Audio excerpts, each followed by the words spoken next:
Price lord, hallelujah. ದೇವರ ನಾಮಕ್ಕೆ ಸ್ತೋತ್ರವಾಗಲಿ. ಪ್ರಾರ್ಥನೆ ಮಾಡಿಕೊಳ್ಳೋಣ.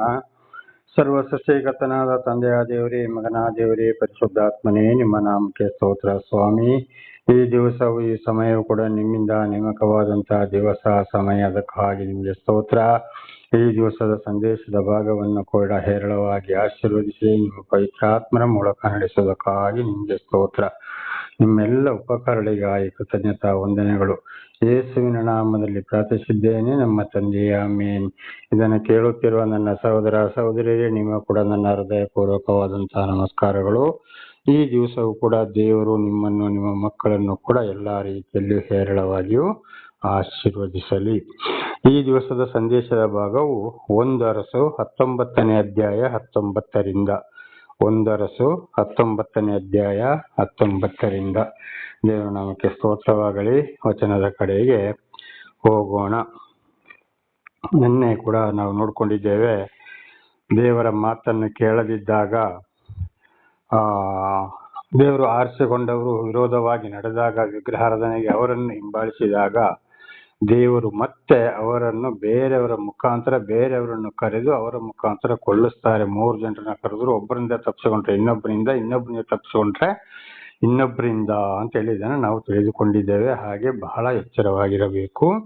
ಹಾಗೆ ಇವತ್ತು 19ನೇ ವಚನದಿಂದ, ಎಲಿಯನು ಅಲ್ಲಿಂದ ಹೊರಟು ಹೋಗಿ ಶಾಫಾಟನ ಮಗನಾದ ಎಲೀಷನನ್ನು ಕಂಡನು. ಅವನು ಹೊಲವನ್ನು ಉಳುವುದಕ್ಕೆ 12 ಜೋಡಿ ಎತ್ತುಗಳನ್ನು ತಂದು 12ನೇ ಜೋಡಿಯಿಂದ ತಾನಾಗಿ ಉಳುತ್ತಿದ್ದನು. ಎಲಿಯನು ಅಲ್ಲಿಂದ ಹಾದು ಹೋಗುವಾಗ ತನ್ನ ಕಂಬಳಿಯನ್ನು ಅವನ ಮೇಲೆ ಹಾಕಿದನು. ದೇವರ ನಾಮಕ್ಕೆ ಸ್ತೋತ್ರವಾಗಲಿ. ಹಲ್ಲೆಲೂಯಾ. ಹಾಗೆ ಎಲಿಯನಲ್ಲಿಂದ ಹೊರಟು ಹೋದ.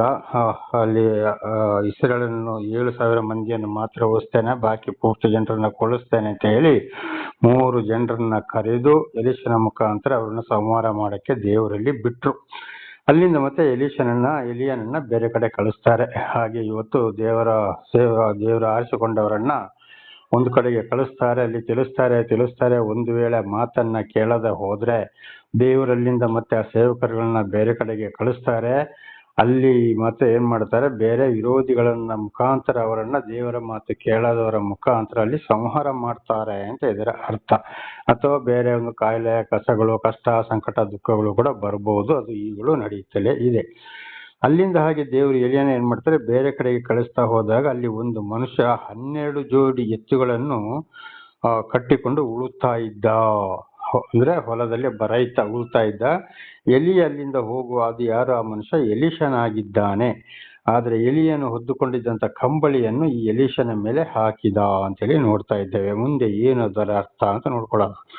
ಕೂಡಲೇ ಅವನು ಎತ್ತುಗಳನ್ನು ಬಿಟ್ಟು ಓಡುತ್ತಾ ಬಂದು ಎಲಿಯನಿಗೆ, ನನ್ನ ತಂದೆ ತಾಯಿಗಳನ್ನು ಮುದ್ದಿಟ್ಟು ಬರುವುದಕ್ಕೆ ಅಪ್ಪಣೆಯಾಗಲಿ, ಅನಂತರ ನಿನ್ನನ್ನು ಹಿಂಬಾಲಿಸುವೆನು ಅಂದನು. ಅದಕ್ಕೆ ಎಲಿಯನು, ಹೋಗು, ನಾನು ನಿನಗೆ ಮಾಡಿದ್ದೇನು ಎಂದು ಉತ್ತರ ಕೊಟ್ಟನು. ದೇವರ ನಾಮಕ್ಕೆ ಸ್ತೋತ್ರವಾಗಲಿ. ನೋಡಿ, ಎಲಿಯನ ಕಂಬಳಿ ಎಲೀಷನ ಮೇಲೆ ಹಾಕಿದ ತಕ್ಷಣ ಅವನ ಮೇಲೆ ದೇವರ ವರ ಬಂತು. ಆಗ ಅವನು ಏನ್ ಮಾಡ್ತಾನೆ, ನಾನು ಈ ಹೊಲಗಳನ್ನ, ಎತ್ತುಗಳನ್ನ ಎಲ್ಲವನ್ನ ಬಿಟ್ಟು ನನ್ನ ತಂದೆ ತಾಯಿಗಳಿಗೆ ಹೋಗಿ ನಾನು ನಿನ್ನೊಂದಿಗೆ ಬರುತ್ತೇನೆ ಅಂತ ಹೇಳಿ ಅವರಿಗೆ ಮುದ್ದಿಟ್ಟು ಕೊನೆಯದಾಗಿ ವಂದಿಸಿ ಬರ್ತೇನೆ ಅಂತ ಹೇಳಿ ಏನ್ ಮಾಡಿದ, ಎಲಿಯನಿಗೆ ಅಲ್ಲಿಂದ ಬಂದು ನಿನ್ನನ್ನು ಹಿಂಬಾಲಿಸ್ತೇನೆ ಅಂತ ಹೇಳ್ದ. ಅದರ ಅರ್ಥ ಏನಪ್ಪಾ ಅಂದ್ರೆ, ಅಲ್ಲಿ ಎಲೀಷನ ಕಂಬಳಿ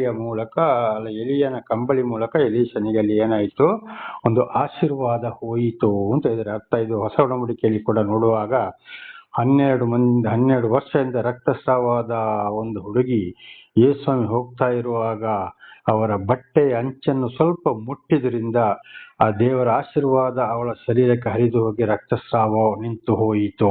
ನೋಡಿ, ದೇವರ ನಮಗೆ ಸ್ತೋತ್ರ. ಹಾಗೆ ಇವತ್ತು ದೇವರು ಆದುಕೊಂಡವರ ಬಟ್ಟೆಯನ್ನು ಮುಟ್ಟಿದ್ರು ಕೂಡ ದೇವರು ಯಾರನ್ನ ಕರೀತಾರೋ, ದೇವರಿಗೆ ಯಾರು ಬೇಕೋ ಬಟ್ಟೆ ಮೂಲಕ ಕೂಡ ಆಶೀರ್ವಾದ ಹರಿದು ಹೋಗ್ತದೆ. ಅವರು ಮತ್ತೆ ದೇವರನ್ನ ಹಿಂಬಾಲಿಸುತ್ತಾರೆ. ಹಾಗೆ ದೇವರಿಂದ ಆದುಕೊಂಡವರ ಮುಖಾಂತರ ಕೆಲವೊಂದು ವಿಶ್ವಾಸಿಗಳನ್ನು ಕೂಡ ದೇವರು ಕರೀತಾರೆ ಅಂತ ಇದರ ಅರ್ಥ, ಎಲ್ಲರೂ ಅಲ್ಲ ಅಂತ. ಹಾಗೆ ಎಲಿಯ ಹೇಳ್ತಾನೆ. ಅದಕ್ಕೆ ಎಲಿಯನು, ಹೋಗು, ನಾನು ನಿನಗೆ ಮಾಡಿದ್ದೇನು ಉತ್ತರ ಕೊಟ್ಟನು. ಆಗ ಅಲ್ಲಿಂದ ಮತ್ತೆ ಎಲಿಯ ಪ್ರಶ್ನೆ ಮಾಡ್ತಾನೆ, ನಾನು ನಿನಗೆ ಏನು ಮಾಡಿದೆ ಅಂದ್ರೆ ಕಂಬಳಿ ಹಾಕಿದ್ದವನಿಗೆ ಗೊತ್ತಾಗಿಯೇ ಇಲ್ಲವೋ ಅಂತ. ಆಗ 21ನೇ ವಚನದಲ್ಲಿ ಎಲೀಷ ಉತ್ತರ ಕೊಡ್ತಾನೆ. ಎಲೀಷನು ಹಿಂದಿರುಗಿ ಅವನ ಪ್ರಜೆಗಳಾಗುವರು ಎಂಬುದಾಗಿ ಯೆಹೋವನು ಅನ್ನುತ್ತಾನೆ ಎಂದು ಹೇಳಿದನು. ದೇವರ ನಾಮಕ್ಕೆ ಸ್ತೋತ್ರವಾಗಲಿ. ಅದಕ್ಕೆ ಎಲೀಷ ಉತ್ತರ ಕೊಡ್ತಾನೆ, ನೋಡಪ್ಪ, ಅವರ ಪ್ರಜೆಗಳಾಗುವರು ಎಂಬುದಾಗಿ ಯೆಹೋವನು ಅನ್ನುತ್ತಾನೆ ಎಂದನು. ಎಲೀಯನನ್ನ ಹಿಂಬಾಲಿಸುವವರು ಖಂಡಿತವಾಗಿಯೂ ಅವನ ಪ್ರಜೆಗಳಾಗುವರು, ಅಂದರೆ ದೇವರ ಪ್ರಜೆಗಳಾಗುವರು ಎಂಬುದಾಗಿ ಎಲೀಷ ಉತ್ತರ ಕೊಟ್ಟ. ದೇವರ ನಾಮಕ್ಕೆ ಸ್ತೋತ್ರವಾಗಲಿ. ಹಾಗೆ ದೇವರ ಆತ್ಮ ಇಲ್ಲದೆ ಇವತ್ತು ಯಾರು ಕೂಡ ದೇವರ ವರ ಪಡೆಯಲು ಸಾಧ್ಯವಿಲ್ಲ, ಸರಿಯಾದ ಸಾಕ್ಷಿಗಳಾಗಲು ಕೂಡ ಸಾಧ್ಯವಿಲ್ಲ, ಸತ್ಯ ಸುವಾರ್ತೆಯನ್ನು ಕೂಡ ಸಾರಲು ಸಾಧ್ಯವಿಲ್ಲ. ಕೆಲವೊಂದು ಮನುಷ್ಯರನ್ನ ದೇವರ ಸೇವಕರುಗಳ ಮುಖಾಂತರ ಮಾತ್ರ ಆರಿಸಿಕೊಳ್ಳುತ್ತಾರೆ. ಅದು ಎಲ್ಲರೂ ಅಲ್ಲ. ಇದನ್ನು ಬಹಳ ಸಲ ನಾವು ಹಿಂದೆ ತಿಳಿದುಕೊಂಡಿದ್ದೇವೆ. 43ನೇ ವಚನ. ಇಸ್ರೇಲರ ನಮಗೆ ಸ್ತೋತ್ರವಾಗಲಿ. ಹಲ್ಲೆಲೂಯ. ಹೋಗಿ ತನ್ನ ಉಳಿದಿದ್ದ ಜೋಡಿ ಎತ್ತುಗಳನ್ನು ತೆಗೆದುಕೊಂಡು ಅವುಗಳನ್ನು ವಧಿಸಿ ಮಾಂಸವನ್ನು ರೆಂಟೆ ಕಟ್ಟಿಗೆಯಿಂದ ಬೇಯಿಸಿ ಜನರಿಗೆ ಔತಣ ಮಾಡಿಸಿದನು. ಯಾರು? ಈ ಎಲೀಷ. ಅಯ್ಯೋ, ಇನ್ನು ಮೇಲೆ ನನಗೆ ಆಸ್ತಿ ಪಾಸ್ತಿ ಯಾವುದು ಬೇಡಪ್ಪ, ಎತ್ತುಗಳು ಬೇಡ, ಆಸ್ತಿ ಬೇಡ, ಯಾವುದು ಬೇಡ ಅಂತೇಳಿ ಅದನ್ನ ಏನ್ ಮಾಡ್ದ ಎಲೀಷ? ಜನಗಳ ಮುಖಾಂತರ ವಧಿಸಿ, ಅಂದ್ರೆ ಮಾಂಸ ಮಾಡಿ ಇಡೀ ಜನರಿಗೆ ಊಟವನ್ನ ಮಾಡಿಸಿದ. ಅನಂತರ ಅವನು ಎದ್ದು ಎಲೀಯನನ್ನು ಹಿಂಬಾಲಿಸಿ ಅವನ ಸೇವಕನಾದರು. ಅಂದ್ರೆ ಇನ್ನು ಮುಂದೆ ನನಗೆ ಯಾವುದು ಬೇಡ ಅಂತ. ಹಾಗೆ ಇವತ್ತು ದೇವರಿಂದ ಯಾರು ಆಯ್ಕೆಗೊಳ್ತಾರೋ, ದೇವರು ಯಾರನ್ನು ಆರಿಸಿಕೊಳ್ತಾರೋ ಅವರು ಯಾವುದೇ ಆಸ್ತಿ ಪಾಸ್ತಿ ಮನೆ ಯಾವುದರ ಮೇಲೆ ಆಸೆ ಇಡುವುದಿಲ್ಲ. ದೇವರ ವರ ಬಂದಾಗ ಖಂಡಿತವಾಗಿ ದೇವರ ಆತ್ಮವೇ ಅವರನ್ನು, ನೀನು ಇಂಥವರನ್ನ ಹಿಂಬಾಲಿಸಪ್ಪ ಎಂಬುದಾಗಿ ಒಂದು ವರ ಸಿಗ್ತದೆ. ಅಂಥವ್ರು ಏನ್ ಮಾಡ್ತಾರೆ? ಆಸ್ತಿ ಪಾಸ್ತಿ ಮೇಲೆ ಯಾವುದರ ಮೇಲೆ ಮನಸ್ಸಿಡೋದಿಲ್ಲ, ಮನೆ ಮೇಲೆ ಮನಸ್ಸಿಡೋದಿಲ್ಲ, ಅಥವಾ ಹೆಂಡತಿ ಮಕ್ಕಳು ಅಲ್ಲಿ ವಿರೋಧ ಬರ್ತಾರೆ. ಇದು ಮೀಕ 7:5-6, ಮತ್ತಾಯ 10:35-39, ಆಮೇಲೆ 10ನೇ ಅಧ್ಯಾಯ 21-22ನೇ ವಚನ. ಅದರಲ್ಲಿ ಕೂಡ ನಾವು ನೋಡುವಾಗ, ಲೂಕ 12ನೇ ಅಧ್ಯಾಯದಲ್ಲಿ ಕೂಡ ನೋಡುವಾಗ, ದೇವರು ಯಾರನ್ನು ಆರಿಸಿಕೊಳ್ತಾರೋ ಅವರಿಗೆ ಅವರ ಮನೆಯವರೇ ವೈರಿಗಳಾಗುವರು. ಕಡೆಗೆ ಅಂಥವರು ಮನೆ ಮಠ ಎಲ್ಲವನ್ನ ಬಿಟ್ಟು ಅವರನ್ನ ದೇವರೇ ನಡೆಸುವವರಾಗಿದ್ದಾರೆ. ಅಪೊಸ್ತಲನಾದ ಪೌಲರು ಕೂಡ ಅದನ್ನೇ ಹೇಳಿದ್ದು.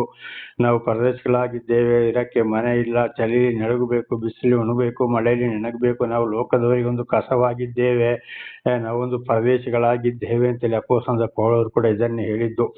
ದೇವರಿಂದ ಆಯ್ಕೆಯಾದವರಿಗೆ ಇದುವೇ ಗತಿ. ಇವತ್ತು ಪ್ರವಾದಿಗಳು, ಸಾಕ್ಷಿಗಳು ಕೂಡ ಅನೇಕರನ್ನ ನಾವು ಬೈಬಲಲ್ಲಿ ನೋಡ್ತೇವೆ. ಹಿಂದೂ ಗ್ರಂಥದಲ್ಲಿ ಕೂಡ ನೋಡುವಾಗ ಅನೇಕ ಒಂದು ದೇವರ ಭಕ್ತರನ್ನು ನಾವು ಕಾಣಬಹುದು. ಉದಾಹರಣೆಗೆ ಹೆಚ್ಚಿನದಾಗಿ ಭಕ್ತ ಕನಕದಾಸರನ್ನ ತಿಳಿದುಕೊಳ್ಳೋಣ. ಅದೇ ರೀತಿ ಕುರಾನಲ್ಲಿ ಕೂಡ ಬಹಳ ಜನರನ್ನ ನಾವು ಇದನ್ನ ಕಾಣಬಹುದು. ದೇವರ ನಾಮಕ್ಕೆ ಸ್ತೋತ್ರವಾಗಲಿ. ಹಲ್ಲೆಲೂಯಾ. ಹಿಂದೆ ಮುಂದೆ ಯಾವುದು ನೋಡದ ದೇವರ ಸೇವೆಗಾಗಿ ಹೋಗ್ತಾ ಇರ್ತಾರೆ, ದೇವರ ನಾಮವನ್ನು ಸ್ಮರಿಸುತ್ತಾ ಹೋಗ್ತಾ ಇರ್ತಾರೆ. ಹಾಗೆ ಇದು ಕೂಡ ಅಂತದ್ರಲ್ಲಿ ತಿಳ್ಕೊಳ್ಬೇಕು, ಇವರು ದೇವರಿಂದ ಆಯ್ಕೆಯಾದವರು ಅಂತ. ಹಾಗೆ ಎಲೀಷ ಹೇಳ್ತಾನೆ, ನಾನು ನಿನ್ನನ್ನು ಹಿಂಬಾಲಿಸ್ತೇನೆ ಅಂತೇಳಿ. ಹಾಗಿದ್ದು ದೇವರ ಒಂದು ವರ. ದೇವರು ಯಾರನ್ನು ಕರೆದಿದ್ದಾರೋ ಇದನ್ನು ಚೆನ್ನಾಗಿ ಅರ್ಥ ಮಾಡಿಕೊಳ್ಳಬೇಕು. ಹಿಂದೆ ಕೂಡ ನನ್ನ ಸಾಕ್ಷಿಯಲ್ಲಿಯೂ ಆಮೇಲೆಯೂ ಕೂಡ ಬಹಳ ಸಲ ದೇವರ ನಾಮದಲ್ಲಿ ದೇವರ ಒಂದು ಆಶೀರ್ವಾದದಿಂದ ನಿಮಗೆ ತಿಳಿಸಿದ್ದೇನೆ. ದೇವರ ನಾಮಕ್ಕೆ ಸ್ತೋತ್ರ. ಆಸ್ತಿ ಪಾಸ್ತಿ ಮನೆಗಳು ಯಾವುದು ಇರುವುದಿಲ್ಲ. ಹೋದಲ್ಲಿ ನಮ್ಗೆ ಊಟಕ್ಕಿಲ್ಲ, ಆ ಊಟ ಬೇಕು, ಈ ಊಟ ಬೇಕು, ಅಂತ ಮನೆ ಇಂಥ ಮನೆ ಅಂತ ಗಾಡಿ, ನಾನು ಟೌನಲ್ಲಿ ಇರಬೇಕು, ಹಳ್ಳಿಲಿ ಇರೋದೇ ಇಲ್ಲ, ಅಲ್ಲಿ ಸೌಕರ್ಯನೇ ಇಲ್ಲ, ಸುಖ ಇಲ್ಲದ್ರೆ ಏನ್ ಮಾಡೋದು, ಕಾಯಿಲೆ ಬಂದ್ರೆ ಏನು ಮಾಡೋದು, ನನ್ನ ಮಕ್ಕಳು ಆ ಇಂಗ್ಲಿಷ್ ಮೀಡಿಯಮ್ ಈ ಇಂಗ್ಲಿಷ್ ಮೀಡಿಯಮಲ್ಲಿ ಅಲ್ಲಿ ಹೋಗಿ ಓದ್ಬೇಕು, ಇಲ್ಲಿ ಹೋಗಿ ಓದ್ಬೇಕು ಅಂತೇಳಿ ಪ್ರೀತಿ ಮಾಡೋರನ್ನೇ ಪ್ರೀತಿ ಮಾಡೋದಿಲ್ಲ. ಜಾಸ್ತಿ ಯಾರು ದುಡ್ಡು ಕೊಡ್ತಾರೋ ಅವರನ್ನೇ ಹಿಂಬಾಲಿಸುವಂಥವ್ರು ಕೂಡ ಆಗುವುದಿಲ್ಲ. ಸತ್ಯ ಸ್ವಾರ್ಥೆಯನ್ನು ಹೇಳುತ್ತಾ ತನ್ನನ್ನು ತಾನೇ ತಗ್ಗಿಸಿಕೊಂಡು ಬರಿದು ಮಾಡಿಕೊಂಡು ಸಿಕ್ಕಿದನ್ನು ಊಟ ಮಾಡಿಕೊಂಡು ಅದರಲ್ಲಿ ಹೋಗೋರಾಗಿರ್ತಾರೆ. ಅವರಲ್ಲಿ ಯಾವುದೇ ಅಂದ ಚಂದ ಕಾಣೋದಿಲ್ಲ. ಯೆಶಾಯ 52ನೇ ಅಧ್ಯಾಯದಲ್ಲಿ ಓದುವಾಗ ಅಲ್ಲಿ ಖಂಡಿತ ಯೇಸುಸ್ವಾಮಿಯ ಪ್ರತಿ ಒಂದು ವಿಚಾರವನ್ನು ಕೂಡ, ಯೇಸುಸ್ವಾಮಿ ಪ್ರವಾದಿ ಸಾಕ್ಷಿಗಳನ್ನು ಕೂಡ ನಾವು ಅಲ್ಲಿ ಕಾಣಬಹುದು. ಇದರಲ್ಲಿ ಇಂಥವರು ದೇವರಿಂದ ಆಯ್ಕೆಗೊಂಡವರು. ಅದುವೇ ನೋಡಿ, ಎಲೀಷನು 12 ಜೋಡಿ ಎತ್ತುಗಳಿಂದ ಉಳ್ತಾ ಇದ್ದ. ಕಡೆಗೆ ಕಂಬಳಿಯಲ್ಲಿ ಹಾಕಿದಾಗ ಬಿಟ್ಟು ಹೊರಟ. ಕಂಬಳಿ ಮೂಲಕ ಅವನಿಗೆ ಆಶೀರ್ವಾದ ಹೋಯಿತು. ಕಡೆಗೆ ಅವನಿಗೆ ದೇವರು ಮನಸ್ಸು ಕೊಟ್ಟು, ಏನು ಬೇಡಪ್ಪ, ಎಲ್ಲವನ್ನು ವಧಿಸಿ ಜನರಿಗೆ ಮಾಂಸ ಊಟ ಮಾಡಿ ದಾನ ಮಾಡಿ ಅಲ್ಲಿಂದ ಎಲೀಯನನ್ನ ಹಿಂಬಾಲಿಸಿದ. ಅದಕ್ಕೆ ನೋಡಿ, ಯೇಸುಸ್ವಾಮಿ ಮತ್ತೊಂದು ಐಶ್ವರ್ಯವಂತ ಯವನಸ್ಥನಿಗೆ ಹೇಳ್ತಾರೆ, ನಿನ್ನಲ್ಲಿರುವ ಆಸ್ತಿ ಪಾಸ್ತಿಯನ್ನೆಲ್ಲ ಮಾರಿ ನನ್ನನ್ನು ಹಿಂಬಾಲಿಸು ಎಂಬುದಾಗಿ. ಆದ್ರೆ ಅವನಿಗೆ ಅದು ಮನಸ್ಸು ಬರಲಿಲ್ಲ. ಮಾತನ್ನ ಕೇಳಿ ಅವನು ಏನ್ ಮಾಡ್ದ? ಯೇಸುಸ್ವಾಮಿಯನ್ನು ಬಿಟ್ಟು ಹೋದ. ಆದ್ರೆ ಈ ದೇವರ ಆತ್ಮ ಯಾರಲ್ಲಿದೆಯೋ ಅವರು ಎಲ್ಲವನ್ನ ತ್ಯಜಿಸಿ ಬರೋರಾಗಿದ್ದಾರೆ. ದೇವರ ನಾಮಕ್ಕೆ ಸ್ತೋತ್ರವಾಗಲಿ. ಹಲ್ಲೆಲೂಯಾ. ಇದರಲ್ಲಿ ತಿಳ್ಕೊಳ್ಬೇಕು. ದೇವರಿಂದ ಆಯ್ಕೆಗೊಂಡವರಿಗೆ ಯಾವ ರೀತಿ ಕಷ್ಟ ಸಂಕಟ ದುಃಖಗಳು ಬರುತ್ತವೆ.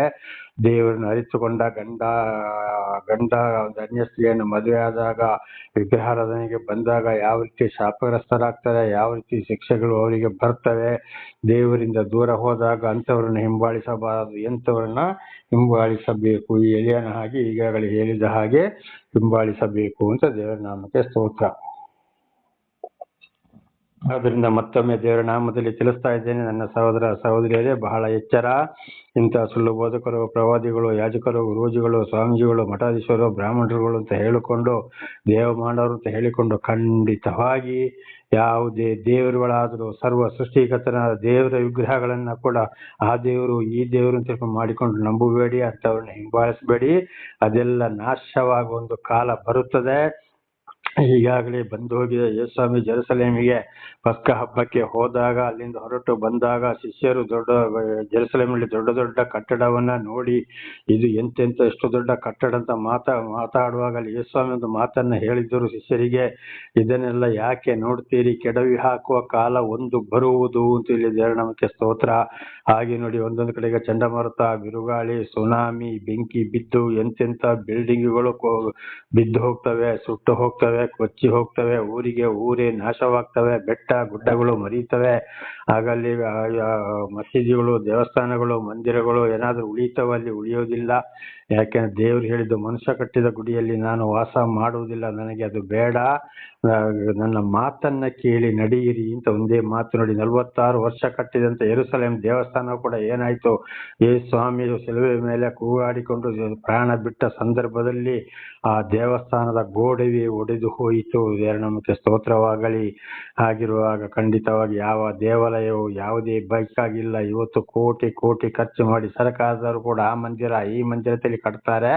ಇದೆಲ್ಲ ಪ್ರಜೆಗಳ ಹಣ, ಖರ್ಚು ಮಾಡುವಂಥದಕ್ಕೆ ಸರಿಯಾಗಿ ಖರ್ಚು ಮಾಡೋದಿಲ್ಲ, ನಾಶವಾಗುವುದಕ್ಕೆ ಖರ್ಚು ಮಾಡಿದ್ದಾರೆ. ಇಂಥವ್ರನ್ನ ಹಿಂಬಾಲಿಸಬಾರ್ದು, ಆ ದರ್ಶನಕ್ಕೂ ಕೂಡ ಹೋಗಬಾರ್ದು. ದೇವರ ಮಾತನ್ನು ಕೇಳಿ ನಾವು ಇದ್ದಲ್ಲಿ ನಮ್ಮ ತಪ್ಪುಗಳನ್ನು ಒಪ್ಪಿಕೊಂಡು ಪಶ್ಚಾತ್ತಾಪ ಪಟ್ಟು ಸರಿಪಡಿಸಿಕೊಂಡು ಮುಂದೆ ಹೋದಾಗ ದೇವರು ಅಂಥವರನ್ನ ದೇವರು ಆಶೀರ್ವಾದ ಮಾಡೋನಾಗಿದ್ದಾನೆ. ಇವತ್ತು ಪರಮೇಶ್ವರನೇ ಆಗ್ಲಿ, ಸರ್ವೇಶ್ವರನೇ ಆಗ್ಲಿ, ಯೇಸುವೇ ಆಗ್ಲಿ, ಯೆಹೋವನೇ ಆಗ್ಲಿ, ಶ್ರೀಮನ್ನಾರಾಯಣನೇ ಆಗ್ಲಿ, ಸಾಕ್ಷಾತ್ ಪರಬ್ರಹ್ಮನೇ ಆಗ್ಲಿ, ವಿಷ್ಣು, ಮಹೇಶ್ವರ, ಶ್ರೀಕೃಷ್ಣ ಪರಮಾತ್ಮ ತಿಳಿ ದೊಡ್ಡ ದೊಡ್ಡ ದೇವಸ್ಥಾನಗಳನ್ನ ಕಟ್ಟುತ್ತಾರೆ. ಇದೆಲ್ಲ ಬೇಡವೇ ಬೇಡ. ಆ ದೇವರು ಆತ್ಮಸ್ವರೂಪನಾದ ದೇವರು, ಆಕಾಶದ ಮೇಲೆ ಜಲರಾಶಿ ಮೇಲೆ ಸಿಂಹಾಸನ ರೂಢನಾಗಿರುವ ದೇವರು, ದೇವರ ಮೂರನೇ ಆತ್ಮ ಪವಿತ್ರ ಆತ್ಮ ಅಂದ್ರೆ ಪರಮಾತ್ಮನನ್ನು ಭೂಲೋಕದಲ್ಲಿ ನಮಗೆ ಕೊಟ್ಟಿದ್ದಾರೆ, ಅವರು ನಡೆಸುವವರಾಗಿದ್ದಾರೆ. ಆದ್ದರಿಂದ ದೇವರಿಗೆ ದೇವಾಲಯ ಬೇಕಾಗಿಲ್ಲ. ಇವತ್ತು ದೊಡ್ಡ ದೊಡ್ಡ ಮಸೀದಿಗಳು ಕೂಡ ಬೇಕಾಗಿಲ್ಲ. ಯಾಕೆಂದ್ರೆ ಅನೇಕರು ಇವತ್ತು ಮಕ್ಕಾ ಮದೀನಕ್ಕೆ ಹೋಗ್ತಾರೆ, ಅಲ್ಲಿ ಚಳಿ ಗಾಳಿಗಳಿಂದ ಸಾಯ್ತಾರೆ, ಬಸ್ ಆಕ್ಸಿಡೆಂಟ್ ಆಗಿ ಕೂಡ ಸಾಯ್ತಾರೆ. ಅನೇಕರನ್ನ ನಾವು ಕಾಣಬಹುದು. ದೊಡ್ಡ ದೊಡ್ಡ ಕಾಯಿಲೆಯಲ್ಲಿ ಕೂಡ ಇಲ್ಲಿ ಎಲ್ಲಾ ಕಡೆಗೂ ನರಳಾಡ್ತಾರೆ. ಅಲ್ಲಾಹ್ ಅಕ್ಬರ್ ಕೂಡ ಬೇರೆ ಅಲ್ಲ. ಅದರಿಂದ ದೇವರೆಲ್ಲ ಒಬ್ಬನೇ, ನಾನಾ ತರದ ಹೆಸರುಗಳು. ಸರ್ವ ಸೃಷ್ಟಿಕರ್ತನಾದ ದೇವರಿಗೆ ದೇವಸ್ಥಾನ, ದೇವಾಲಯ, ಮಂದಿರ ಬೇಕಾಗಿಲ್ಲ. ದೇವರ ನಾಮಕ್ಕೆ ಸ್ತೋತ್ರ. ಹಾಗೆ ನೋಡಿ, ಎಲೀಷನ ಮುಖಾಂತರ ಎಲಿಯನಿಗೆ ಏನಾಯ್ತು, ಅಲ್ಲಿ ದರ್ಶನವಾಯಿತು. ಹಾಗೆ ಮನುಷ್ಯರ ಮೂಲಕ ಮನುಷ್ಯರಿಗೆ ದೇವರು ದರ್ಶನ ಕೊಡ್ತಾರೆ. ಆಗ ಅಂಥವರನ್ನ ಹಿಂಬಾಲಿಸಬೇಕು, ಅಲ್ಲಿ ಆಶೀರ್ವಾದ ಅಂತ ಇದರ ಅರ್ಥವಾಗಿದೆ. ಇದರಲ್ಲಿ ದೇವರಿಂದ ಆಯ್ಕೆಯಾದವರು ಯಾರು, ದೇವರು ಯಾವ ರೀತಿ ದರ್ಶನ ಕೊಡ್ತಾರೆ, ಆಯ್ಕೆಯಾಗದವರು ಯಾರು, ಇವರು ಹೊಟ್ಟೆಪಾಡಿಗಾಗಿ ಏನೇನು ಮಾಡ್ತಾರೆ, ಸುಳ್ಳು ಅಂತ ಹೇಳಿಕೊಂಡು ಇದರಲ್ಲಿ ಅರ್ಥ ಮಾಡಿಕೊಳ್ಳಬೇಕು. ದೇವರ ನಾಮಕ್ಕೆ ಸ್ತೋತ್ರವಾಗಲಿ. ಹಲ್ಲೆಲೂಯಾ. ಹಾಗೆ ಈಗ 21ನೇ ಅಧ್ಯಾಯ 1ರಿಂದ ಓದಿಕೊಳ್ಳೋಣ.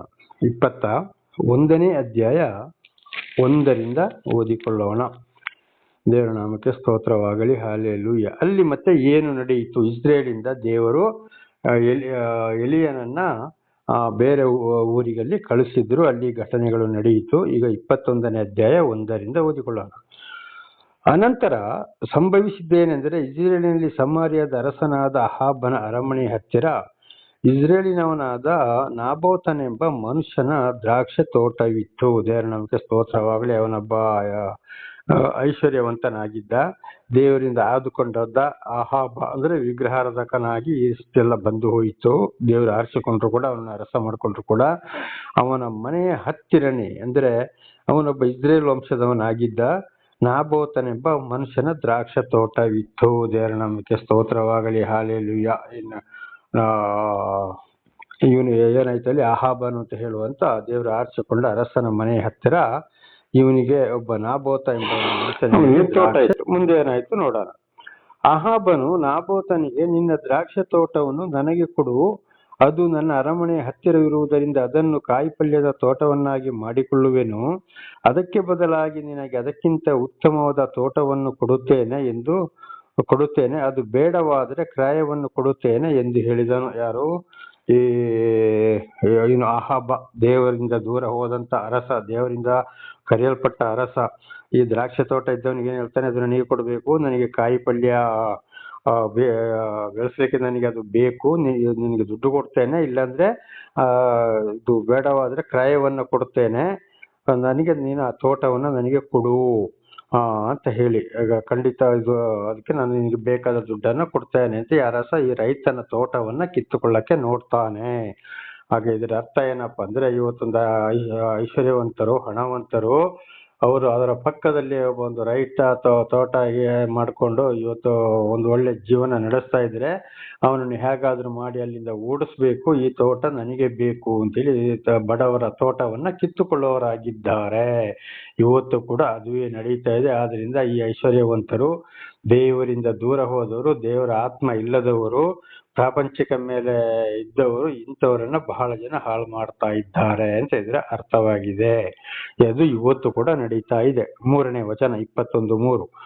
ಅದಕ್ಕೆ ನಾಬೋತನನು, ನಾನು ಪಿತ್ರಾರ್ಜಿತ ಸ್ವಾಸ್ಥ್ಯವನ್ನು ನಿನಗೆ ಮಾರದಂತೆ ಯೆಹೋವನು ನನ್ನನ್ನು ತಡೆಯಲಿ ಎಂದು ಉತ್ತರ ಕೊಟ್ಟನು. ನೋಡಿ, ಅವನು ಸಂಪೂರ್ಣವಾಗಿ ದೇವರ ಮೇಲೆ ಭರವಸೆ ಇಟ್ಟವನು. ಆ ರೈತ ಮನುಷ್ಯ ಯಾರು? ನಾಬೋತ. ಅವನು ಇವನಿಗೆ, ಅಹಾಬನಿಗೆ ಏನು ಉತ್ತರ ಕೊಟ್ಟ? ಪಿತ್ರಾರ್ಜಿತ ಅಂದ್ರೆ ಈಗಿನ ಕಾಲದಲ್ಲಿ ಜಮ್ಮದ ಆಸ್ತಿ, ಅಂದ್ರೆ ಹಿರಿಯರ ಆಸ್ತಿ, ಅದು ಹಿರಿಯರ ಪರಂಪರಿಕೆಯಿಂದ ನಡೆದು ಬಂದಂತ ಆಸ್ತಿ, ಅದನ್ನು ನಿನಗೆ ಮಾರದ ಹಾಗೆ ದೇವರು ನನ್ನನ್ನು ತಡೆಯಲಿ, ಆದ್ರೆ ನಾನು ಕೊಡೋದಿಲ್ಲ ಅಂತ ಹೇಳಿದ. ದೇವರೇ ನನ್ನನ್ನು ತಡೆಯಲಿ ಅಂದ್ರೆ ದೇವರ ಮೇಲೆ ಭಾರವನ್ನ ಹಾಕಿದ, ಅಂದ್ರೆ ಅವನಿಗೆ ಕೊಡೋ ಮನಸ್ಸಿಲ್ಲ. 4ನೇ ವಚನ. ನಿನ್ನ ಪಿತ್ರಾರ್ಜಿತ ಸ್ವಾಸ್ಥ್ಯವನ್ನು ನಿನಗೆ ಕೊಡುವುದಿಲ್ಲವೆಂದು ನಾಬೋತನನ್ನು ಹೇಳಿದುದರಿಂದ ಅಹಾಬನು ಸಿಟ್ಟಿಯಿಂದ ಗಂಟು ಮೋರೆ ಮಾಡಿಕೊಂಡು ಮನೆಗೆ ಹೋಗಿ ಊಟ ಮಾಡಲೊಳ್ಳದೆ ಮಂಚದ ಮೇಲೆ ಮಲಗಿ ಗೋಡೆಯ ಕಡೆಗೆ ಮುಖ ತಿರುಗಿಸಿಕೊಂಡನು.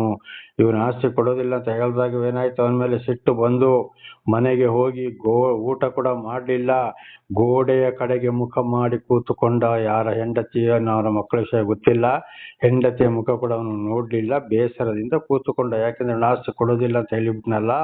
ಹಾಗೆ ಇವತ್ತು ಐಶ್ವರ್ಯವಂತರು, ಬಹಳ ಒಂದು ರಾಜಕಾರಣಿಗಳು, ಅಧಿಕಾರಿಗಳು, ಅರಸರುಗಳು, ಹಣವಂತರುಗಳು, ಯಾರೇ ಆದ್ರೂ ಆ ಬಡವರ ಆಸ್ತಿಯನ್ನು ಅಕ್ಕಪಕ್ಕದಲ್ಲಿ ಇದ್ದಾಗ, ಒಳ್ಳೆ ಆಸ್ತಿ ಇದ್ದಾಗ ಅದನ್ನು ಕೇಳಿದಾಗ ಕೊಡದ ಹೋದ್ರೆ ಅವರು ಸಿಟ್ಟಿನಿಂದ ಇರುತ್ತಾರೆ ಅಂತ ಇದರ ಅರ್ಥ. ಅದು ಇವತ್ತು ಕೂಡ ಅನೇಕರು ಬಡವರನ್ನ ಈ ಐಶ್ವರ್ಯವಂತರು, ರಾಜಕಾರಣಿಗಳು ಇದೇ ರೀತಿ ಮಾಡೋರಾಗಿದ್ದಾರೆ.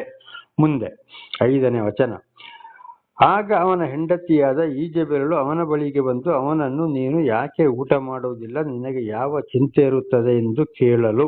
ಆಗ ಹೆಂಡತಿ ಬರ್ತಾಳೆ, ನೀನು ಯಾಕೆ ಊಟ ಮಾಡೋದಿಲ್ಲ, ನಿನಗೆ ಏನು ಚಿಂತೆ, ಯಾಕೆ ಹೀಗೆ ಕೂಡ್ಕೊಂಡಿದ್ಯಾ ಅಂತೇಳಿ ಹೆಂಡತಿ ಏನ್ ಮಾಡ್ತಾಳೆ ಅಲ್ಲಿ? ಗಂಡನನ್ನ ಕೇಳ್ತಾಳೆ. 6ನೇ ವಚನ. ಆಗ ಅವನು ಏನು ಉತ್ತರ ಕೊಡ್ತಾನೆ? ನಾನು ಇಸ್ರೇಲಿನವನಾದ ನಾಬೋತನಿಗೆ ನಿನ್ನ ದ್ರಾಕ್ಷ ತೋಟವನ್ನು ನನಗೆ ಮಾರಿಬಿಡು, ಹಣ ಬೇಡವಾದರೆ ನಿನಗೆ ಬೇರೊಂದು ದ್ರಾಕ್ಷ ತೋಟವನ್ನು ಕೊಡುತ್ತೇನೆ ಎಂಬುದಾಗಿ ಹೇಳಿದನು. ಆದರೆ ಅವನು ಕೊಡುವುದಿಲ್ಲ ಅಂದನು ಎಂದು ಉತ್ತರ ಕೊಟ್ಟನು. ನೋಡಿ, ಅಹಾಬ, ಅವನ ಹೆಂಡತಿ ಯಾರು? ಈಜೆಬೆಲಳು. ಅವಳು ಅನ್ಯಧರ್ಮಿಯಳು. ಅವಳನ್ನ ಮದುವೆಯಾಗಿ ಅವನು ಕೆಟ್ಟು ಹೋದ, ದೇವರಿಂದ ದೂರ ಹೋದ, ಇನ್ನೊಬ್ಬರ ಆಸ್ತಿಗಾಗಿ ಇವನು ಆಸೆ ಪಡ್ತಾ ಇದ್ದಾನೆ. ವಿಮೋಚನ ಕಾಂಡ 20ನೇ ಅಧ್ಯಾಯದಲ್ಲಿ 17ನೇ ವಚನದಲ್ಲಿ, ಅಂದರೆ 10 ದಶಾಜ್ಞೆಗಳ ಕೊನೆಯ ವಚನದಲ್ಲಿ ನಾವು ಇದನ್ನು ಓದಿಕೊಳ್ಳಬಹುದು. ಕೊನೆಯ ಆಜ್ಞೆ, ಪರರ ವಸ್ತುಗಳಿಗಾಗಿ ಆಸೆ ಪಡಬೇಡ. ಇನ್ನೊಬ್ಬರ ಆಸ್ತಿ ಪಾಸ್ತಿ, ಬೆಳ್ಳಿ ಬಂಗಾರಗಳು ಯಾವುದೇ ಆಗಲಿ, ಪರರ ವಸ್ತುಗಳಿಗಾಗಿ ಆಸೆ ಪಡಬೇಡ ಅಂತ ಹೇಳ್ತಾರೆ. ಆದ್ರೆ ಇವನ ಅರಸನಾದ್ರೂ ಕೂಡ ಈ ಒಂದು ಅನ್ಯ ಸ್ತ್ರೀಯಿಂದಾಗಿ ದೇವರಿಂದ ದೂರ ಹೋದ, ಇವನಲ್ಲಿ ಕೆಟ್ಟ ಮನಸ್ಸು ಉಂಟಾಯಿತು. ಕಾರಣ ಏನು? ಇವನು ದೇವರಿಂದ ದೂರ ಹೋದುದರಿಂದ, ದೇವರ ಆತ್ಮ ಇವನನ್ನು ಬಿಟ್ಟು ಹೋದುದರಿಂದ ಇವನ ಮನಸ್ಸು ಕೆಟ್ಟತನಕ್ಕೆ, ಪ್ರಪಂಚದ ಕಡೆಗೆ ಹೋಯಿತು. ಒಂದು. ಎರಡನೇದಾಗಿ 10 ದಶಾಜ್ಞೆಗಳಲ್ಲಿ ಕೊಲೆ ಮಾಡಬೇಡ ಅಂದ್ರೆ ಇನ್ನೊಬ್ಬರ ಮನಸ್ಸನ್ನು ನೋಯಿಸುವುದು ಕೂಡ ಒಂದು ಕೊಲೆ. ಇವನು ಅದನ್ನು ಕೂಡ ಎಲ್ಲವೂ ದೇವರ ಆತ್ಮ ಇವನನ್ನು ಬಿಟ್ಟು ಹೋಗಿದ್ದರಿಂದ, ದೇವನ ಆಶೀರ್ವಾದ ದೂರ ಹೋದುದರಿಂದ ಇವನು ಪರರ ವಸ್ತುಗಳ ಮೇಲೆ ಆಸೆ ಮಾಡ್ಲಿಕ್ಕೆ ಶುರು ಮಾಡ್ದ, ಬಡವರಿಗೆ ತೊಂದರೆ ಕೊಡಕ್ಕೆ ಶುರು ಮಾಡ್ದ. ಹಾಗೆ ಇಲ್ಲಿ ಕೂಡ ಏನಾಯ್ತು, ಇವತ್ತು ಕೂಡ ಯಾರು ದೇವರಿಂದ ದೂರ ಹೋಗ್ತಾರ ಈ ಪ್ರಾಪಂಚಿಕ ಕಡೆದ, ಅವರು ಖಂಡಿತವಾಗಿ ದೇವರು ಅವರನ್ನು ಬಿಟ್ಟು ಬಿಟ್ಟಿದ್ದಾರೆ ಅಂತ ಇದರ ಅರ್ಥವಾಗಿದೆ. ಇವತ್ತು ಯಾರೇ ಆಗಿರ್ಬೋದು, ಇವತ್ತು ನಾವು ನೋಡಿಕೊಳ್ಳುವ ಒಂದೊಂದು ಉದಾಹರಣೆಗೆ ದೊಡ್ಡ ದೊಡ್ಡ ದೇವಸ್ಥಾನಗಳು ಬಡ ಬಗ್ಗರನ್ನು, ದೀನ ದಲಿತರನ್ನೆಲ್ಲ ಓಡಿಸಿ ಅವರನ್ನು ರೌಡಿಗಳನ್ನ ಬಿಟ್ಟು ಹಣ ಸಂಪಾದನೆಯಿಂದ ಸ್ವಲ್ಪ ಸ್ವಲ್ಪ ದುಡ್ಡು ಕೊಡ್ಬೋದು, ಕೊಡದೆ ಹೋಗ್ಬೋದು. ಇಡೀ ಇವತ್ತು ಎಷ್ಟೆಷ್ಟೋ ಎಕರೆಗಳನ್ನ ಆ ದೇವಸ್ಥಾನ, ಆ ದೇವರಿಗೆ, ಈ ದೇವರಿಗೆ ಅಂತ ಮಾಡಿಕೊಳ್ತಾರೆ. ಖಂಡಿತವಾಗಿ ಇವರಲ್ಲಿ ದೇವರ ಆತ್ಮವೇ ಇಲ್ಲ. ದೇವರಿಗೆ ಭೂಮಿ ಮನೆ ಮಾಡುವುದು ನನಗೆ ಬೇಕು ನನಗೆ ಬೇಕು ಅಂತ ಎಲ್ಲಿಯಾದ್ರೂ ದೇವರು ಹೇಳಿದ್ದಾರೆ? ಸರ್ವ ಸೃಷ್ಟಿಕರ್ತನ ದೇವರು ಇವತ್ತು ಎಲ್ಲ ಯಾವುದೇ ಗ್ರಂಥಗಳನ್ನು ನೋಡೋಣ, ಇವತ್ತು ಬೈಬಲ್ ಇರ್ಬೋದು, ವೇದಗಳಿರ್ಬೋದು, ಮಹಾಭಾರತ ಇರ್ಬೋದು, ಭಗವದ್ಗೀತೆ ಇರ್ಬೋದು, 18 ಪುರಾಣಗಳು ಇರ್ಬೋದು, ಕುರಾನ್ ಇರ್ಬೋದು, ನನಗೆ ಆ ಭೂಮಿ ಕೊಡು, ಈ ಭೂಮಿ ಕೊಡು, ನನಗೆ ಬೇಕು ನನಗೆ ಬೇಕು, ಅಲ್ಲಿ ಆಸ್ತಿ, ಇದು ದೇವರ ಆಸ್ತಿ ಅಂತ ಬೋರ್ಡ್ ಹಾಕು, ನನಗೆ ಕೊಡುತ್ತೆ ಏನಾದ್ರು ದೇವರು ಹೇಳಿದ್ದಾರ? ಇಲ್ಲ. ಆಗ ಇಂಥವ್ರು ಏನಾಗಿದ್ದಾರೆ, ದೇವರಿಂದ ದೂರ ಹೋಗಿದ್ದಾರೆ, ಕಡೆಗೆ ಬಹಳ ಶಿಕ್ಷೆಯನ್ನ ಅನುಭವಿಸಬೇಕಾಗ್ತದೆ. ಅದು ಮಾತ್ರವಲ್ಲ, ವಿಮೋಚನಾ ಕಾಂಡ 20ನೇ ಅಧ್ಯಾಯ 5, 6ನೇ ವಚನ ಮತ್ತು 34ನೇ ಅಧ್ಯಾಯ 7ನೇ ವಚನದಲ್ಲಿ ಕೂಡ ಹೆತ್ತ ತಂದೆಯ ದೋಷಫಲ 3-4 ಮಕ್ಕಳ ತಲೆಮಾರಿಗೆಂಬುದಾಗಿ ಬರೆಯಲ್ಪಟ್ಟಿದೆ. ಇವರು ದೇವರ ಹೆಸರುಗಳನ್ನ ಹೇಳಿಕೊಂಡು ಅನ್ಯಾಯ ಮಾಡ್ತಾ ಇರೋದು, ಕೊನೆಗೆ ಆ ಮಕ್ಕಳು ಕೂಡ ಶಿಕ್ಷೆಯನ್ನ ಅನುಭವಿಸಬೇಕಾಗ್ತದೆ, ಸರ್ವ ನಾಶವಾಗ್ತದೆ, ಏನು ಇಲ್ಲದಾಗ್ಬೇಕಾಗ್ತದೆ, ಭಿಕ್ಷಾಧಿಪತಿಗಳು ಆಗ್ಬೇಕಾಗ್ತದೆ. ಹಾಗೆ ಸುಮ್ಮನೆ ಆದ್ರೆ ಇವತ್ತು ದೇವರ ಹೆಸರುಗಳಿಗೆ ರಾಜಕಾರಣಿಗಳು ಒಬ್ಬೊಬ್ರು ಏನ್ ಮಾಡ್ತಾರೆ, ನನಗೆ ಆ ದೇವರು ನನ್ನ ಕೇಳ್ತಾನೆ, ನಾನು ಉತ್ತರ ಕೊಡಬೇಕು ಅಂತ ಒಂದ್ಸಲ ಇಡೀ ನಮ್ಮ ಕರ್ನಾಟಕದಲ್ಲಿ ಹಾಗೂ ಭಾರತ ದೇಶದಲ್ಲಿ ಕೂಡ ಇಡೀ ಒಂದು ಗದ್ದಲವೇ ಆಗಿ ಹೋಯ್ತು. ಸುಮ್ಮನೆ ಹೋಗಿ ಬೋರ್ಡ್ ಹಾಕಿದ್ರೆ ಆಯ್ತು, ಅದು ನಮ್ಮದು, ಅಲ್ಲನಿಗೆ ಬೇಕು, ಅಲ್ಲನಿಗೆ, ಅಲ್ಲದಿಂದ ಆಸ್ತಿ ಪಾಸಿ ಬಡವರ ಮನೆ ಮಠವನ್ನ ದೋಚು ದುಃಖಪಡಿಸುತ್ತೆ ಏನಾದ್ರು ಅಲ್ಲ ಹೇಳಿದ್ದಾನ? ಎಲ್ಲಿಯಾದ್ರೂ ಕೇಳಿದ್ದಾರ? ಖಂಡಿತವಾಗಲೂ ಇಲ್ಲ. ನನ್ನ ಮಾತನ್ನ ಕೇಳಿ ನಡೆಯಿರಿ ಅಂತ ಮಾತ್ರ ಹೇಳಿದ್ದು. ಆಗ ಇನ್ನೊಬ್ಬರ ಮನಸ್ಸನ್ನ ನೋಯಿಸುವುದು ಏನಾಗಿದೆ, ಇವರು ಖಂಡಿತವಾಗಿಯೂ ಅಲ್ಲಿ ಅವರನ್ನ ಕೊಲೆ ಮಾಡಿದಾಗೆ ಆಗ್ತದೆ, ಮನಸ್ಸು ನೋಯಿಸಿದ ಹಾಗೆ ಆಗ್ತದೆ. ಇಂಥವರು ದೇವರಲ್ಲಿ ಇಲ್ಲ ಅಂತ ಇದರ ಅರ್ಥ. ಇನ್ನು ಅನೇಕರು ಇವತ್ತು ನಾವು ನೋಡುವಾಗ ಕ್ರಿಶ್ಚಿಯನ್ಗಳು ಅಂತ ಹೇಳಿಕೊಳ್ಳೋರು ಕೂಡ ಈ ಮನೆಯನ್ನ ಹೋಗ್ತಾರೆ, 1 ಸಲ 2 ಸಲ ಪ್ರಾರ್ಥನೆ ಮಾಡ್ತಾರೆ, ಬಡವ್ರದ್ದು ರೋಡ್ ಹತ್ತಿರ ಒಳ್ಳೆ ಮನೆ ಇದ್ರೆ ಇದನ್ನು ಪ್ರಾರ್ಥನೆಗಾಗಿ ಬಿಟ್ಟುಕೊಡಿ ಅಂತ ದೇವರು ಹೇಳ್ತಾರೆ ಅಂತ ಹೇಳಿಕೊಂಡು ಮೋಸ ಮಾಡಿ ಆ ಮನೆಯನ್ನ ಅವರು ವಶಪಡಿಸಿಕೊಳ್ಳೋರು ಆಗಿದ್ದಾರೆ. ಕಡೆಗೆ ಅವರಿಗೆ ವಾಸಕ್ಕೆ ಮನೆ ಇಲ್ಲದೆ ಮಾಡಿ ಬೀದಿ ಪಾಲು ಮಾಡೋರು ಕೂಡ ಆಗಿದ್ದಾರೆ. ಇದು ಕ್ರಿಶ್ಚಿಯನ್ಗಳಲ್ಲಿ ಕೂಡ ಇವತ್ತು ನಡೀತಾ ಇದೆ. ಉದಾಹರಣೆಗೆ ಬೆಂಗಳೂರಿನಿಂದ ಸ್ವಲ್ಪ ದೂರ ನಂದಿ ಬೆಟ್ಟದ ಹತ್ತಿರ ಒಂದು ಸೇವಕರು ನನ್ನ ಸಾಕ್ಷಿ ಕೊಡಕ್ಕೆ ಕರೆದಿದ್ರು. ಅಲ್ಲಿಗೆ ಹೋದಾಗ ಒಂದು ಮನೆಯಲ್ಲಿ, ಒಳ್ಳೆ ಮನೆಯಲ್ಲಿ ಪ್ರಾರ್ಥನೆ ನಡೀತಾ ಇತ್ತು. ಅವ್ರ ಮುಂದೆ ಬಹಳ ಕಷ್ಟ, ಸಂಕಟ, ದುಃಖದಲ್ಲಿದ್ರು. ಬೆಂಗಳೂರಿನಿಂದ ಒಂದು ಸೇವಕರು ಹೋಗ್ತಾ ಇದ್ರು. ಅಲ್ಲಿಗೆ ಹೋಗ್ತಿದ್ರೆ ಅವರು ಹೇಳಿದ್ದಾರೆ, ಈ ಮನೆಯನ್ನು ದೇವರು ಪ್ರಾರ್ಥನೆಗಾಗಿ ಕೇಳ್ತಾ ಇದ್ದಾರೆ, ಇದನ್ನು ನಮ್ಮ ಸಭೆಗೆ ಬರ್ಕೊಡಿ ಅಂತ ಕೇಳಿದ್ದಾರೆ. ಅವರಿಗೆ ಬಹಳ ಬೇಸರವಾಗಿತ್ತು. ಆಗ ನಾನು ಸಾಕ್ಷಿ ಕೊಡಲು ಹೋದಾಗ ಅಂದ್ರೆ ಮನೆಯವರು ಅದುವೇ ಮೊದಲು ನನ್ನ ನೋಡ್ತಾ ಇರೋದು, ನಾನು ಅವರನ್ನು ಅದುವೇ ನೋಡ್ತಾ ಇರೋದು. ಅವರಿಗೆ ಏನು ಮನಸ್ಸಾಯ್ತು ಅಂತ ನನಗೆ ಗೊತ್ತಿಲ್ಲ. ಒಂದು ಮಾತನ್ನ ಕೇಳಿದ್ರು, ಬ್ರದರ್ ಈ ರೀತಿ ಕೇಳ್ತಾ ಇದ್ದಾರೆ, ಹೇಗೆ ನಮಗೆ ಬೇರೆ ಮನೆ ಇಲ್ಲ, ನಾವು ಈಗ ಇತ್ತೀಚೆಗೆ ಇಂಥ ಒಂದು ಮನೆಯನ್ನು ಕಟ್ಟಿಕೊಂಡು ವಾಸ ಮಾಡ್ತಾ ಇದ್ದೇವೆ ಅಂತ ಗುಟ್ಟಾಗಿ ನನ್ನ ಸ್ವಲ್ಪ ದೂರ ಕರೆದು ಕೇಳಿದ್ರು. ಒಂದೇ ಮಾತು ಹೇಳಿದ, ಖಂಡಿತವಾಗಿ ನೀವು ಕೊಡಬೇಡಿ, ಅವರು ಇಷ್ಟ ಇದ್ರೆ ಬೆಂಗಳೂರಿಂದ ಬಂದು ಇಲ್ಲಿ ಪ್ರಾರ್ಥನೆ ಮಾಡ್ಲಿ, ಸಭೆ ನಡೆಸಲಿ, ಇಲ್ಲ ಇದ್ರೆ ನೀವೇ ಪ್ರಾರ್ಥನೆ ಮಾಡಿಕೊಳ್ಳಿ, ಹತ್ತಿರ ಇರೋ ಒಂದು ಸಭೆಗೆ ಹೋಗಿ ಈ ರೀತಿ ದೇವರು ಹೇಳಿಲ್ಲ, ಅದೆಲ್ಲ ಇವರು ತಿನ್ನಕ್ಕಾಗಿಯೇ ಅಂತ ನನ್ನ ಬಾಯಲ್ಲಿ ದೇವರು ನುಡಿಸಿದ್ರು. ಕರೆಕ್ಟ್ ಬ್ರದರ್ ಅಂತ ಹೇಳಿ ಅವರಿಗೆ ಸಂತೋಷವಾಯಿತು. ಆಮೇಲೆ ಏನಾಯ್ತು ಗೊತ್ತಿಲ್ಲ. ಅದೇ ಪ್ರಕಾರ ಇವತ್ತು ಅನೇಕ ಚರ್ಚ್ಗಳಲ್ಲಿ ಕೂಡ ಪಾಸ್ಟರ್ಗಳು, ಫಾದರ್ಗಳು ಅಂತ ಹೇಳಿಕೊಂಡು ಇದೇ ರೀತಿ ಅನ್ಯಾಯವನ್ನ ಮಾಡ್ತಾ ಇದ್ದಾರೆ. ಬಹಳ ಎಚ್ಚರವಾಗಿರಬೇಕು. ಅದೇ ರೀತಿ ಹಿಂದೂ ಸಂಸ್ಕೃತಿ, ಹಿಂದೂಗಳು ಅಂತ ಹೇಳೋರು ಕೂಡ ಏನೇನೋ ಮಾಡ್ತಾರೆ. ಈಗ ನೋಡಿ, ಒಂದೊಂದು ಕಡೆಗೆ ಅನಾಚಾರ, ಅತ್ಯಾಚಾರ, ವ್ಯಭಿಚಾರ ನಡೆದು ಏನೇನು ನಡೀತಾ ಇದೆ. ಅಲ್ಲಿ ಎಷ್ಟೆಷ್ಟೋ ಸಾವಿರ ಎಕರೆಗಳು ದೇವರಿಗೆ ಬೇಕಾ? ಬಡ ಬಗ್ಗರನ್ನ, ದೀನ ದಲಿತರನ್ನ, ರೌಡಿಗಳನ್ನ ಬಿಟ್ಟು ಹಣ ಸಂಪಾದನೆ, ರಾಜಕಾರಣಿಗಳನ್ನ ಎಲ್ಲರನ್ನ ಒಳಗೆ ಮಾಡಿಕೊಂಡು ಬಡ ಬಗ್ಗರನ್ನ ಓಡಿಸಿ ಇವತ್ತು ಎಂತೆಂಥೋ ಮಂತ್ರಿಗಳು ಇವತ್ತು ಮಕ್ಕಳು ಇಲ್ಲದಿದ್ರು ಕೂಡ, ಮಕ್ಕಳು ಇದ್ದು ಬೇರೆ ರೀತಿ ಆದರೂ ಕೂಡ ಬಡ ಬಗ್ಗರನ್ನ ಓಡಿಸಿ ಊರಿಗೆ ಊರೇ ಮಾಡಿಕೊಳ್ಳವರಾಗಿದ್ದಾರೆ ಅನೇಕ ರಾಜಕಾರಣಿಗಳು. ದೇವರು ಇಂಥವ್ರನ್ನ ತಳ್ಳಿ ಬಿಟ್ಟಿದ್ದಾರೆ. ಮುಂದೊಂದು ದಿವಸ ಬಹಳ ಶಿಕ್ಷೆಯನ್ನು ಅನುಭವಿಸಬೇಕಾಗ್ತದೆ. ಒಂದು ವೇಳೆ ಅವರು ಭೂಲೋಕದಲ್ಲಿ ಇರುವಾಗಲೇ ಶಿಕ್ಷೆ ಅನುಭವಿಸದೆ ಚೆನ್ನಾಗಿ ಸತ್ರೆ, ನ್ಯಾಯ ತೀರ್ಪಿನ ದಿವಸ ದೇವರು ಬಂದು ನೇರವಾಗಿ ಅವರನ್ನು ಪಾತಾಳದಲ್ಲಿ ಅಗ್ನಿಕುಂಡಕ್ಕೆ ಹಾಕಲು ದೂತರಿಗೆ ಅಪ್ಪಣೆ ಕೊಡ್ತಾರೆ. ಆಗ ಯಮರಾಜನ ಮೂಲಕ ಅಲ್ಲಿ ಬಹಳ ಶಿಕ್ಷೆಯನ್ನು ಅನುಭವಿಸಬೇಕಾಗ್ತದೆ. ಅಯ್ಯೋ ಅಯ್ಯೋ ಅಯ್ಯೋ ಅಯ್ಯೋ ಅಯ್ಯೋ. ಇದು ಲೂಕನು ಬರೆದ ಸುವಾರ್ತೆ 16ನೇ ಅಧ್ಯಾಯದಲ್ಲಿ ಸ್ಪಷ್ಟವಾಗಿ ಇದನ್ನು ಪಡೆದಿರೋ ಅರ್ಥವನ್ನು ನಾವು ತಿಳಿದುಕೊಳ್ಳಬಹುದು. ಶ್ರೀಕೃಷ್ಣ ಪರಮಾತ್ಮನು ಕೂಡ ಇದನ್ನೇ ಹೇಳಿದ್ದಾರೆ. ಕುರಾನಲ್ಲಿ ಕೂಡ ಇದನ್ನೇ ಹೇಳಿದ್ದಾರೆ. ಕುರಾನಲ್ಲಿ ಕೂಡ, ಕನ್ನಡ ಕುರಾನನ್ನು ಬಹಳ ಸಲ ನಾನು ಒಂದು ಅರ್ಧ ಕುರಾನನ್ನು ಓದಿದ್ದೇನೆ. ಅಲ್ಲಿ ಕೂಡ ಇದೇ ವಿಷಯ ಬರೆಯಲ್ಪಟ್ಟಿದೆ. ಆದ್ರಿಂದ ಬಹಳ ಎಚ್ಚರ. ಅದರ ದಯವಿಟ್ಟು ಯಾರು ದೇವರಿಂದ ಆದುಕೊಂಡವರು ಈ ರೀತಿ ಅಹಾಬನಾಗೆ ಆಗಬಾರದು. ಆಯ್ತು, ಇವನ ಏನ್ ಮಾಡ್ದ, ಹೆಂಡತಿಗೆ ಉತ್ತರ ಕೊಟ್ಟ. ನಾನು ಆ ದ್ರಾಕ್ಷಿ ತೋಟವನ್ನು ಕೇಳಿದೆ, ಅವನು ಕೊಡೋದಿಲ್ಲ ಅಂತ ಹೇಳಿದ ಅಂತ ಯಾರು? ಈ ಅಹಾಬನು, ದೇವರಿಂದ ದೂರ ಹೋದವನು, ನಾಬೋತನ ಪರವಾಗಿ ಹೆಂಡತಿ ಈಜೆಬೆಲಿಗೆ. 7ನೇ ವಚನ. ಆಗ ಅವನ ಹೆಂಡತಿಯಾದ ಈಜೆಬೆಲಳು ಅವನಿಗೆ, ನೀನು ಇಸ್ರೇಲರ ಅರಸನು, ಎದ್ದು ಊಟ ಮಾಡಿ ಸಂತೋಷದಿಂದಿರು. ನಾನು ನಿನಗೆ ಇಸ್ರೇಲಿನವನಾದ ನಾಬೋತನ ದ್ರಾಕ್ಷಿ ತೋಟವನ್ನು ಕೊಡುತ್ತೇನೆ ಎಂದು ನುಡಿದು ಅಹಾಬನ ಹೆಸರಿನಲ್ಲಿ ಒಂದು ಪತ್ರವನ್ನು ಬರೆದು ಅದಕ್ಕೆ ಅವನ ಮುದ್ರೆ ಹಾಕಿ ಅದನ್ನು ನಾಬೋತನ ಊರಿನಲ್ಲಿದ್ದ ಎಲ್ಲ ಪ್ರಧಾನ ಪುರುಷರಿಗೂ ಹಿರಿಯವರಿಗೂ ಕಳಿಸಿದಳು. ನೋಡಿ, ಹೆಂಡತಿ ಏನ್ ಮಾಡಿದ್ಲು?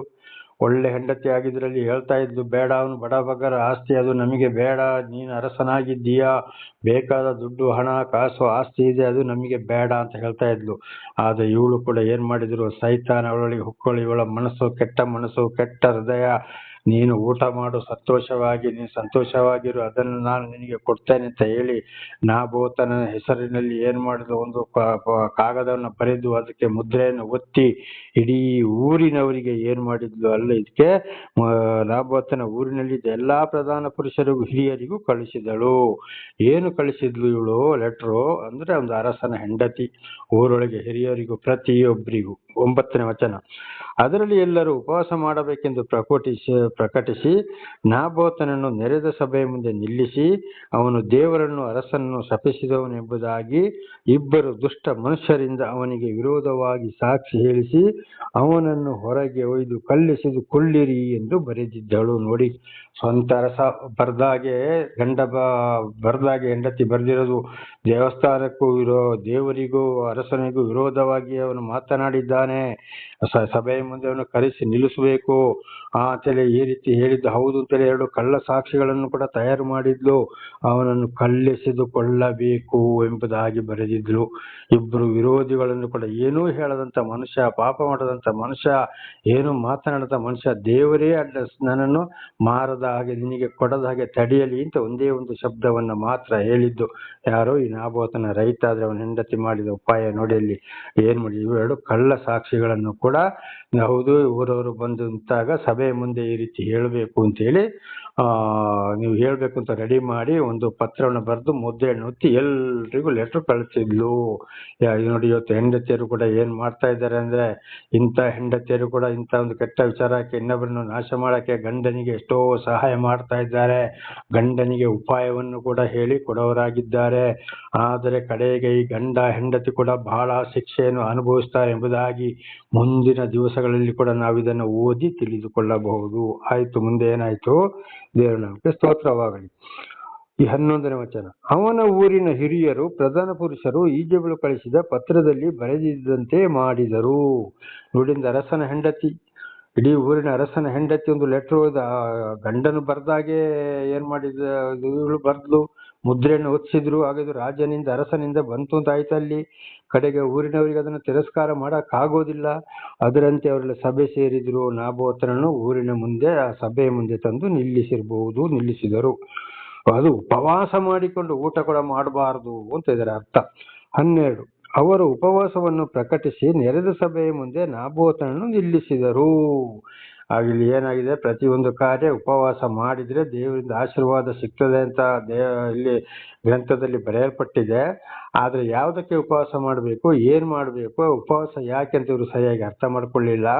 ಇವರು ಯೋಚನೆ ಮಾಡಿದ್ರು ನಾವು ಮಾಡಿದಂತ ಎಲ್ಲಾ ಕಾರ್ಯಗಳಿಗೂ ಕೂಡ ಏನ್ ಬೇಕು ಅದ್ರ ಮಾಡಿ ಉಪವಾಸ ಮಾಡಿದ್ರೆ ದೇವರು ನಮಗೆ ಸಹಾಯ ಮಾಡ್ತಾನೆ, ಒಳ್ಳೇದು ಮಾಡ್ತಾನೆ ಅಂತ ತಿಳಿದುಕೊಂಡಿದ್ದಾರೆ. ಹಾಗೆ ಇವತ್ತು ದೇವರ ಹೆಸರು ಹೇಳ್ಕೊಂಡು ಅನೇಕರು ನಾನಾ ರೀತಿಯ ಅನ್ಯಾಯ, ದಗ, ಮೋಸ ಮಾಡಿಕೊಂಡು ಕೂಡ ಉಪವಾಸ ಮಾಡೋರಾಗಿದ್ದಾರೆ. 40 days ಫಾಸ್ಟಿಂಗು, 40 ದಿವಸ ಉಪವಾಸ ಅಂತ ಖಂಡಿತವಾಗಿ ಅದು ದೇವರಿಂದ ಆದುಕೊಂಡು ಆದಿ ಕಾಲದಲ್ಲಿ ಆಯ್ತು. ಈಗ ಖಂಡಿತವಾಗಿ ಅದು ನಡೆಯುವುದಿಲ್ಲ. ಈಗಿನ ಪರಿಸ್ಥಿತಿ ಆ ರೀತಿ ಇದೆ. ಅದು ನನಗೆ ನಿಮ್ಮ ಯಜ್ಞ ಬೇಡ, ನನಗೆ ಕರುಣೆ ಬೇಕು ಅಂತ ಹೊಸೆಯ 6:6 ಮತ್ತು ಮತ್ತಾಯ 9:13 ಬರೆಯಲ್ಪಟ್ಟಿದೆ. ಖಂಡಿತವಾಗಿ ಉಪವಾಸ ಈಗ ಬೇಕಾಗಿಲ್ಲ. ಆದ್ರೆ ಉಪವಾಸ ಮಾಡಬೇಕು, ಮಾಡಲೇಬೇಡಿ ಅಂತ ಕೂಡ ಹೇಳಿಲ್ಲ. ಯಾವುದಕ್ಕೆ ಮಾಡಬೇಕು, ಏನು ಮಾಡಬೇಕು ಅಂತ ತಿಳಿಸಿದ್ದಾರೆ. ಅನ್ಯಾಯದ ಕೆಲಸಗಳನ್ನ ಮಾಡಿಕೊಂಡು ಉಪವಾಸ ಮಾಡಿದ್ರು ಕೂಡ ದೇವರು ಉತ್ತರವನ್ನ ಕೊಡುವುದಿಲ್ಲ. ಅಂತ ಪ್ರಾರ್ಥನೆಗೆ ಉತ್ತರ ಕೂಡ ಸಿಕ್ಕುವುದಿಲ್ಲ. ಬದಲಾಗಿ ನಾನಾ ತರದ ಕಷ್ಟ, ಸಂಕಟ, ದುಃಖಗಳನ್ನು ಮತ್ತು ಹೆಚ್ಚೆಚ್ಚಾಗಿ ಅನುಭವಿಸಬೇಕಾಗ್ತದೆ. ಇದು ನಾಳೆಗೂ ಮುಂದುವರಿಯುವುದು. ಪ್ರಾರ್ಥನೆ ಮಾಡಿಕೊಳ್ಳೋಣ. ಸರ್ವ ಸೃಷ್ಟಿಕರ್ತನ ತಂದೆಯ ದೇವರೇ, ಮಗನ ದೇವರೇ, ಪರಿಶುದ್ಧಾತ್ಮನೇ, ನಿಮ್ಮ ನಾಮಕ್ಕೆ ಸ್ತೋತ್ರ ಸ್ವಾಮಿ. ಈ ಒಂದು ಸಂದೇಶವನ್ನು ನನ್ನ ಸಹೋದರಿಗೆ ನನ್ನ ಮುಖಾಂತರ ನೀವು ತಿಳಿಸಲು ಆಶೀರ್ವಾದ ಮಾಡಿದ್ದೀರಿ. ಹಾಗೂ ನಾನು ಕೂಡ ಇದನ್ನು ಮತ್ತು ಹೆಚ್ಚೆಚ್ಚಾಗಿ ತಿಳಿದುಕೊಳ್ಳುವಂತೆ ಮಾಡಿದ್ದೀರಿ. ಅದಕ್ಕಾಗಿ ನಿಮಗೆ ಸ್ತೋತ್ರ. ಪವಿತ್ರ ಆತ್ಮನ ಮೂಲಕ ನಡೆಸಿದ್ದೀರಿ. ಇದನ್ನು ಕೇಳುತ್ತಿರುವ ನನ್ನ ಸಹೋದರಿ ಚೆನ್ನಾಗಿ ಕೇಳಿ ಅರ್ಥ ಮಾಡಿಕೊಂಡು ನಿಮ್ಮ ವಾಕ್ಯಕ್ಕೆ ಸರಿಯಾಗಿ ನಡೆದುಕೊಂಡು ಚೆನ್ನಾಗಿ ಅರ್ಥ ಮಾಡಿಕೊಂಡು ಜೀವಿಸಲು ಬೇಕಾದ ವಿಶೇಷವಾದ ಜ್ಞಾನವನ್ನು ಅನುಗ್ರಹಿಸಿರಿ. ಏನಾದರೂ ಅವರಲ್ಲಿ ಕೂಡ ಇಂತಹ ತಪ್ಪುಗಳು, ಪರರ ಆಸ್ತಿ ಪಾಸ್ತಿಗಳಿಗೆ ಅವರು ಆಸೆ ಪಟ್ಟಿದ್ದರೆ ದೇವರೇ ಅವರನ್ನು ಕ್ಷಮಿಸಿರಿ.